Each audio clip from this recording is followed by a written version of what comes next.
కాశ్యపాన్వయ సంజాతం నారసింహ పదాశ్రితం రామానుజ గురుం వందే పాణినీయ పయోనిధిం.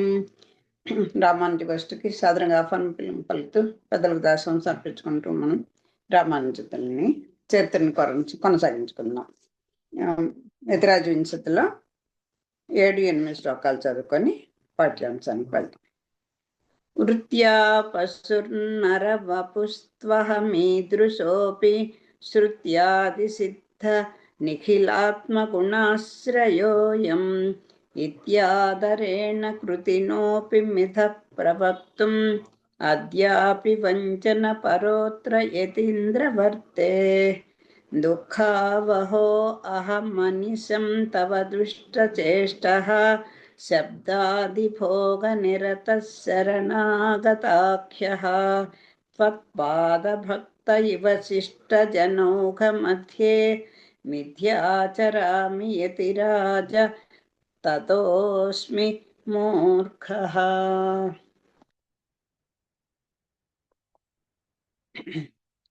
తిరుమల నంబ గారి దగ్గరగా శుశ్రూష చేస్తున్నటువంటి గోవింద భట్టర్ని రామానుతో పంపించాలని తిరుమల నంబి గారు మనసులో ఉద్దేశం.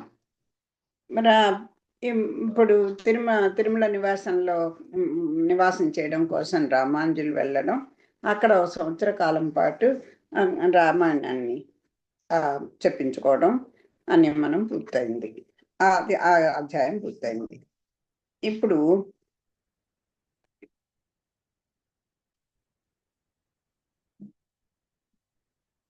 రామాయణం పూర్తయింది.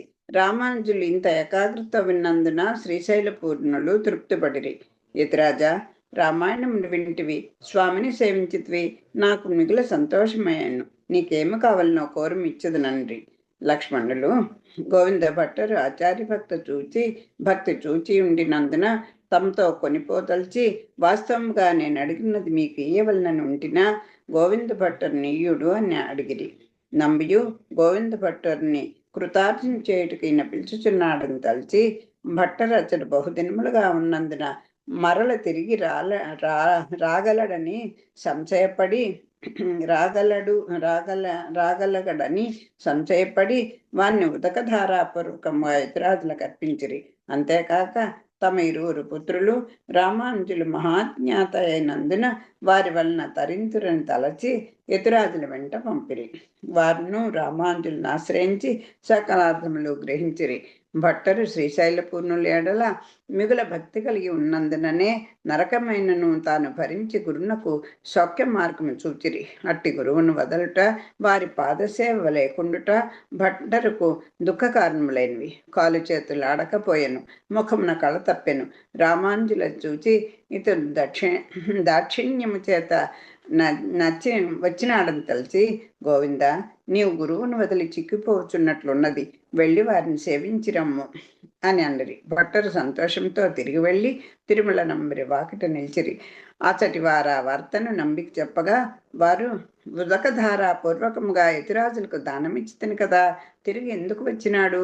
వాడు పరమ భ్రాంతుడు, పొమ్మనుడు అనిరి. తిరుమల నంబి భార్యకు జాలి కలిగి భర్త యొద్ద కేగి, అయ్యో, వాకిటి నుండి అట్లనే పంపివేయవలనా?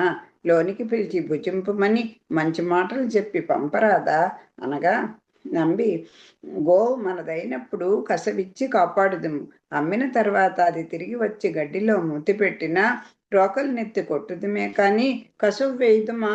అట్లే వానికిని మనకును సంబంధము వదిలినది. వాడు యతిరాజుల సొత్తయ్యను, తిరిగి వచ్చిన చేరనీయరాదు అని వారిని పొమ్మనుడు అని శిష్యులతో చెప్పరి. యతిరాజులే శరణమని వానికి తోచవలనని వారు అభిలషించిరి. ఆ సంగతి విన్న గోవింద భట్టరు, మామ పూర్తిగా వదిలిపెట్టను, ఇక యతిరాజులే దిక్కు అని నిశ్చయించుకొని గురు మందిరమునకు నొక్కి తిరుమల విడిచి యతిరాజుల యొద్దకు తిరిగి వచ్చిరి. గోవింద, చూచి వచ్చితవా అని యతిరాజులు అడుగగా, అమ్మిన గోవుకు కసువు వేయుదమ్మా అని వారన్నిరి. ఇక మీరే శరణము అని రామానుజుల పాదములపై పడిరి.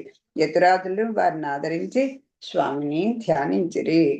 ఈ గోవింద భట్టరు అద్వైతవాదిగా ఉండి సాక్షాత్ శివస్వరూపాన్ని ఎత్తి ఆయన శ్రీకాళహస్తిలో ఉండిపోతే ఆయన నెమ్మదిగా తిరుమల నంబి గారు రామానుజుల కోరిక మీద తీసుకురావడం, ఆ మెన్మవారు అయినటువంటి ఆ తిరుమల నంబి మీదే ఆ గురువుగా భావించి ఆయన ఎంతే మనసావచ్చ కర్మన ఆయనకు శుశ్రూష చేస్తూ ఉన్నారు.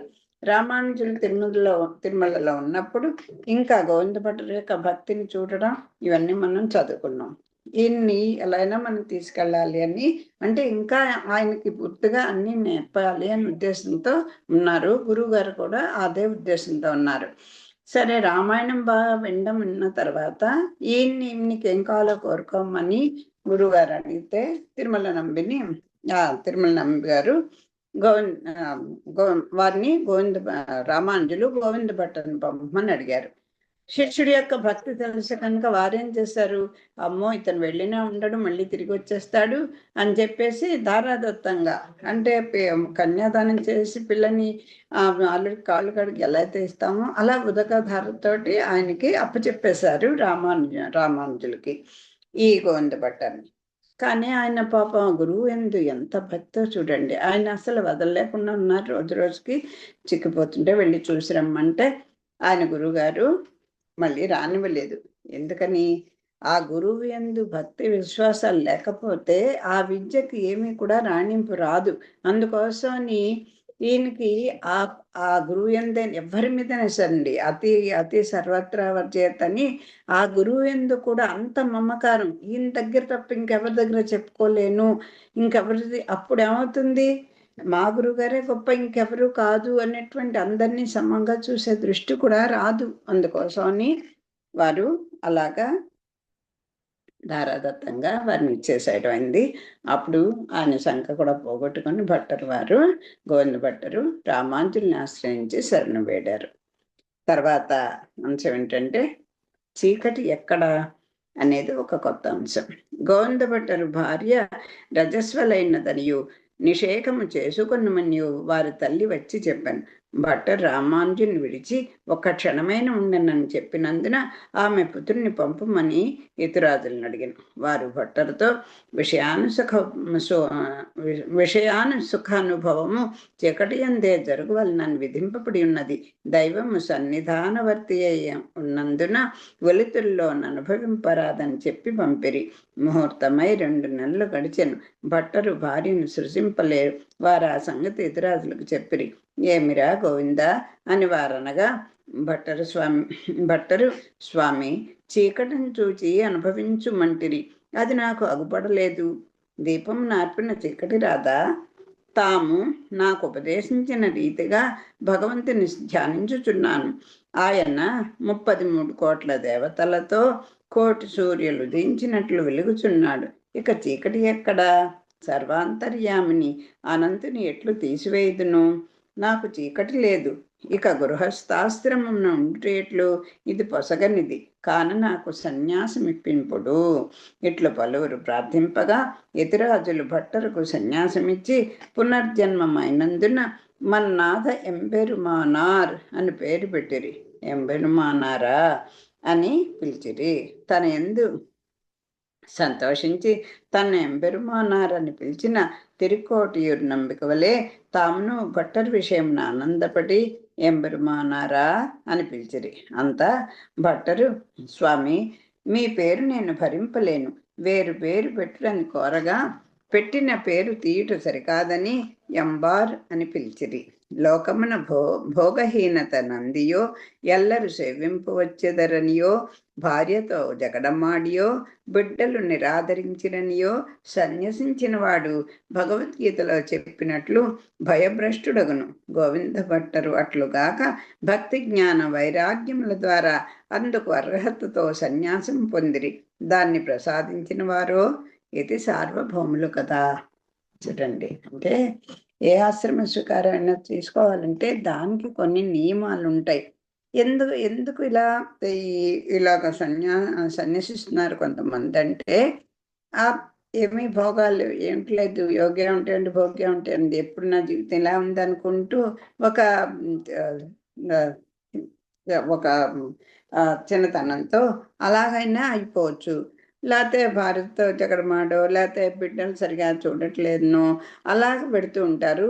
వీళ్ళందరూ కూడా భయభ్రష్టులు అవుతారు. అది ఇంకో కారణంగా వెళ్ళిపోకూడదు. కానీ గోవింద భట్టరు మాత్రం అలా కాదు. భక్తి జ్ఞాన వైరాగ్యముల ద్వారానే అందుకు అర్హతతో సన్యాసము పొందిరి. అంతే మరి. అలా అయితే ఏమండి, మరి ఇలాగ సన్యాసం స్వీకరించిన వాళ్ళందరూ కూడా మరి తప్పు చేసినట్ట అంటే అది కూడా పెద్దలు చెప్తారు.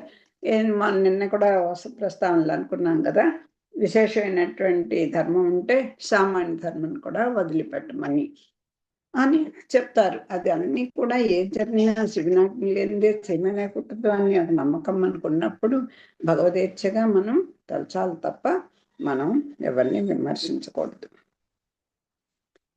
చూడండి ఎంతటి తనకి అసలు ఎంబెరుమన్నారని తనకి పెరియ నంబి గారు ఇచ్చిన పేరుని దానిని ఈయన ఈ రామాంజలు తన శిష్యులకు ఇచ్చేశారు. ఎంబెరుమన్నార్ అని పిలిచారు. పిలిస్తే అబ్బాయి మీ పేరు నాకు తగింది కాదు, నేను అందుకు అర్హుని కాదు అంటే అప్పుడు ఎంబార్ అనిగా మారింది. ఈయన పేరు గోవింద భట్టర్ని ఎంబార్ అని కూడా అంటారు. తర్వాత మఠ త్యాగము. రామానుజుల ప్రభ లోకమునకు అంతకంతకు వ్యాపింపగా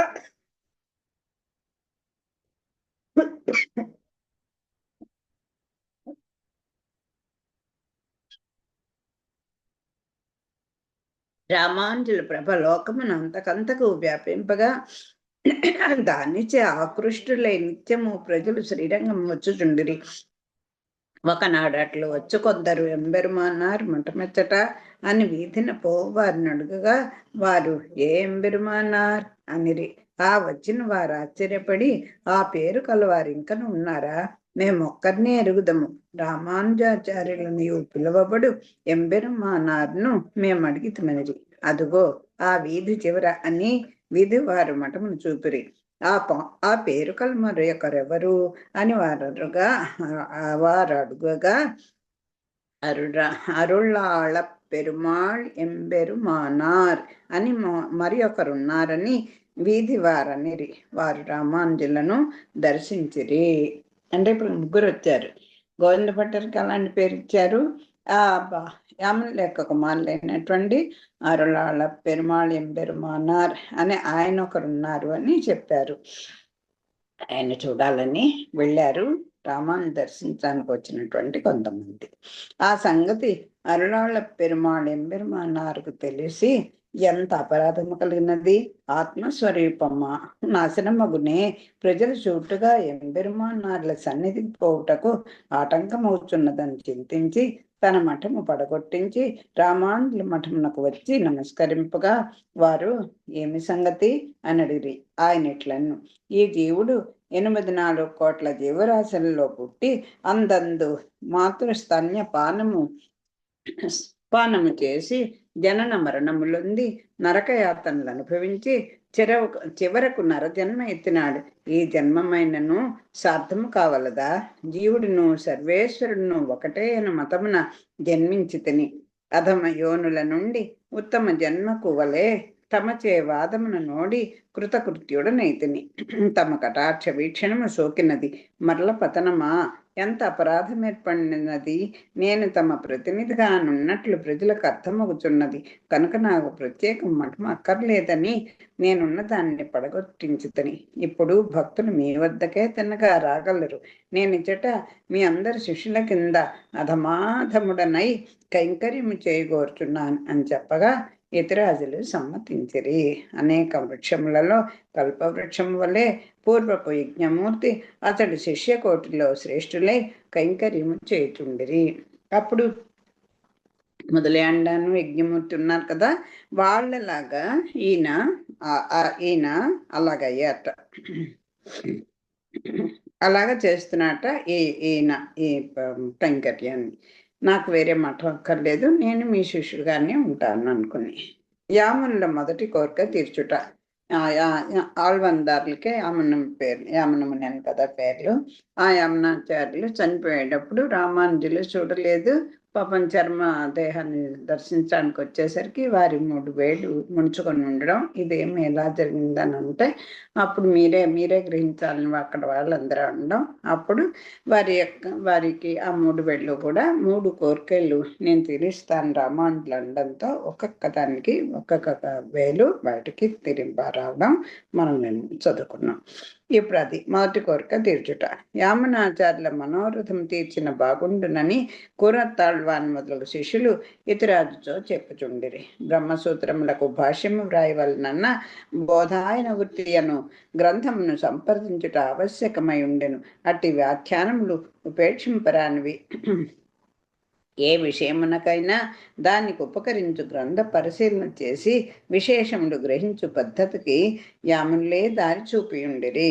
బోధాయన వృత్తి కాశ్మీరమందలి శారదాపీఠం ఉండుట తెలుసుకొని ప్రధాన శిష్యులతో అతడికి బయలుదేరి మార్గమున అన్య సిద్ధాంత ఖండన చేసి స్వమత స్థాపన చేయిచూపోయి శారదాపీఠం నుండిన పండితులను వాద సంగ్రామమున పరాజితులను చేయగానే శారదాదేవి సంతోషించి స్వయముగా వచ్చి పీఠము నుండి బోధాయన వృత్తిని యతిరాజులకు వసంగెను. ఇప్పుడు ఏంటి, బ్రహ్మసూత్రాలకు భాష్యం రాసి ఆయన అదే శ్రీ భాష్యాన్ని రచిస్తాను అని చెప్పగానే ఆయన యొక్క మొదటి కోరిక తీరినట్టుంట. అయితే ఏదైనా ఒక గ్రంథం రాయాలంటే దానికి తగినటువంటి విషయాన్ని ఉన్నటువంటి పూర్వ గ్రంథాలను పెద్దలు అందించిన దాన్నో, పూర్వం అయితే తాళపత్రాల మీద ఉండేది. ఆ తర్వాత ఈ రోజుకి కూడా ఎవరైనా సరే చెప్పడానికి ఒక ఆధారము అంటే ఏది చెప్పినా ఒక ప్రమాణంగా ఉండాలి కనుక వేద ప్రమాణాన్ని, వేద తాత్పర్యాన్ని కలిగి ఉన్నటువంటి ఒక గ్రంథాలని పరిశీలించుకొని దాన్ని బట్టి వీళ్ళు చెప్తూ ఉంటారు కదా, అలాగ ఉండాలి. శ్రీభాష్యం రాయాలంటే బోధాయన వృత్తి అనేటువంటి ఒక గ్రంథం ఉంది. అది శారదాపీఠంలోనే ఉంది కాశ్మీర్లో అని తెలిసి కూరతాళ్వాన్ల ప్రేరణతో అక్కడికి వెళ్ళారు. వారు ఆ గ్రంథమును గ్రహించి కూరేసులు చేతికిచ్చిరి. కొన్ని నాళ్ళచ్చట గడిపి తిరుగ ప్రయాణమైరి. పీఠమును ఆశ్రయించి ఉండిన పండితులు ఆ గ్రహించి ఉన్నందున దురాలోచన చేసిరి. మనకు తెలియని సంగతులు వారికి తెలిసినవి. భగవత్ అనుగ్రహం వారికి కలదని ఎంచక రామానుజులను తుదముట్టించి గ్రంథమును తీసుకొని పోదలిచినను పరివారయుతులకు యతిరాజులు అందు మొదటిది సాధ్యము కాక గ్రంథమును సంగ్రహించుకొని పోయిరి. ఉదయం చూడగా గ్రంథము కనిపించలేదు. శ్రీరంగము వెళ్ళిన తర్వాత పరిశీలింతమని తలంచి తిని ఇంతలో గ్రంథము పోయినది. ఏమి చేయుట? అసూయచే కొనిపోయిన వారు తిరిగి ఇతురా ఇంకా మనకు లభించుటెట్లు అని ఇతిరాజుల చింతాక్రాంతులేరి. స్వామి, మీరు గ్రంథమును నా యొద్ద ఇంచుమని ఇచ్చిరు కదా, దాని ఎందేమి ఉన్నదో అన్న కుతూహలంతో పరిశీలించి తిని జ్ఞాపకమున్నది వివరింతును కటాక్షింపుడు అని కూరతాళ్వాన్ నండ్రి.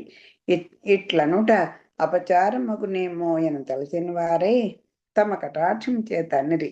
ఇతిరాజులు పరమానందం నుండి ఏది చెప్పుమనగా కూరతాళ్వాన్ గ్రంథము కడవరకు అప్పగించిరి.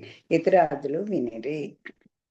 చూడండి, అంటే ఏదైనా ఒక మంచి పని ఎప్పుడు కూడా వాయిదా వేయకూడదు అనేది పెద్దల సూక్తి. ఇక్కడ చూడండి, రామానుజులు ఆ శారదాదేవి ఆవిడే స్వయంగా వచ్చి బోధాయన వృత్తి ఆ గ్రంథాన్ని ఆ శారదాదేవే ఈయనకి ఇచ్చింది. ఇస్తే అది పరిశీలించి సరే మఠానికి వెళ్ళాక చూద్దాం అన్నారు. రామానుజులు అనుకున్నారు, కొంత పరిశీలించి సరే. ఈ లోపలే అసూయ పరులు అక్కడ గ్రంథాన్ని దొంగిలించేశారు. అయ్యో ఏమైపోయింది, ఎలాగ మనకేమి ఉన్న క్లూ కూడా పోయిందని బాధపడితే కూరతాళ్వాంట నాయన గ్రంథం ఇచ్చమన్నారు కదా, నేనంతా పరిశీలించేశానంటే చూడకుండా చెప్పేశారండి గ్రంథం అంతా. ఆ ఆచార్యుల మీద అది అక్కడ కూడా ఎలా చదవగలిచాను, మీ కటాక్షం ఉంటే నేను చేయగలిచాను, మీరు కటాక్షిస్తే నేను చెప్తాను అని అది ఒకటి మనం నేర్చుకోవడం కోసం మళ్ళీ నేను చెప్తున్నాను. పిమ్మట బ్రహ్మసూత్రములకు భాష్య రచన ప్రారంభమైన ఇతరాదులు చెప్పుచుండ కూరతాళ్వాన్ వ్రాయిచుండి. నీవు వ్రాయినప్పుడు ఏమైనా సందేహం కలిగినతో చెప్పు, అంతేగాని అట్లే వ్రాయకుమని ఇతరాదుల నుండి రచన సాగుచుండెను. రామానుజులు ఒక చోట తప్పు చెప్పిరి, అర్థము కొసగలేదు అని కూరేసలు వ్రాయిట ఆపిరి. కొన్ని విషయములలో నిన్ను మెచ్చుకొనగా గర్వపడి ప్రసంగింతువా కానిమ్ము వ్రాయమని ఇతరాజులన్నను నాకు అట్టి ఆజ్ఞ లేదు అని కూరేసులు అనిరి. అట్లయినా కింద పెట్టుమని రామానుజులన్నంతా కురతాళ్వాన్ గ్రంథమును కింద నుంచి వదిలిపోయి తర్వాత రామానుజులు గ్రంథమెత్తి పరిశీలింపగా తప్పుగా తానే చెప్పినట్లు తోచినది. పరబ్రహ్మమును తెలియననువాడు తెలియని వాడే, తెలియదనివాడే తెలిసినవాడు. ఇది వేదవాక్కు. పరబ్రహ్మం ఎక్కడ తానెక్కడ నారదాదులకు నువ్వు అందలేదు అని తలచిరి. ఇది చాలా ముఖ్యమైన విషయం అండి. పెద్దవాళ్ళు చెప్పినా, చిన్నవాళ్ళు చెప్పినా, శిష్యులు చెప్పినా, కనీసం ఒక పరిచారకులు చెప్పినా కొన్ని మనకి తోచనివి వాళ్ళకి తోచచ్చు. ఆఫ్టర్ ఆల్ నువ్వేవాడివి నాకు చెప్పాల్సింది అని అనుకోండి. అంతకీ రామానుజులంతటి వారికి కూడా కోపం వచ్చింది. అదేంటి నేను చెప్తాను, ఎక్కడన్నా బాగోలేదు అనిపిస్తే చెప్పయ్యా రాయకు అని చెప్పారు, ఆజ్ఞ అది కదా. కానీ ఇది బాగోలేదని చెప్పేసరికి ఆయనకు కూడా కోపం వచ్చింది. వస్తే నేను అలా రాయలేను అని చెప్పేసారు కుదురుతాడు.